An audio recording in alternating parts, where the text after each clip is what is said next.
அண்மை செய்தி, நீட் விலக்கு குறித்த அனைத்து கட்சி கூட்டத்தில் பாஜக பங்கேற்காது என பாஜக மாநில தலைவர் அண்ணாமலை தெரிவித்திருக்கிறார். அதனை அண்மை செய்தியாக பார்க்கிறோம். முன்னதாக அதிமுகவும் புறக்கணித்துள்ள நிலையில் தற்போது பாஜகவும் புறக்கணித்திருக்கிறது. நீட் தேர்வு குறித்து திமுக கூறுவது உண்மைக்கு நேர்மாறாக உள்ளது என்றும் அண்ணாமலை தெரிவித்திருக்கிறார்.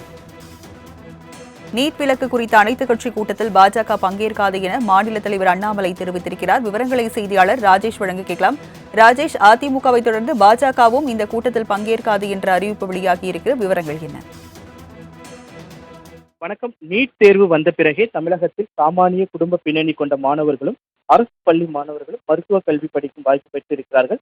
ஆனால் தங்கள் கட்சிக்காரர்கள் நடத்தும் மருத்துவக் கல்லூரிகளின் வருமானத்துக்காக நீட் தேர்வை எதிர்த்துக் கொண்டிருக்கிறது திமுக என குற்றம் சாட்டியிருக்கிறார் தமிழக பாஜக தலைவர் அண்ணாமலை. நாளை நடைபெற இருக்கக்கூடிய அனைத்து கட்சி கூட்டத்தில் பாஜக பங்கேற்காது என அவர் தனது எக்ஸலத்தின் வாயிலாக தெரிவித்திருக்கிறார். அதே போல நீட் தொடர்பான பல்வேறு கேள்விகளை திமுக அரசிற்கு அவர் எழுப்பியிருக்கிறார். அது நீட் தேர்வு மட்டுமல்லாமல் எந்த தேர்வானாலும் நமது மாணவர்கள் சாதனை படைக்கும் திறமை வாய்ந்தவர்கள். ஆண்டுதோறும் நீட் தேர்ச்சி விகிதம் இதற்கு சாட்சி.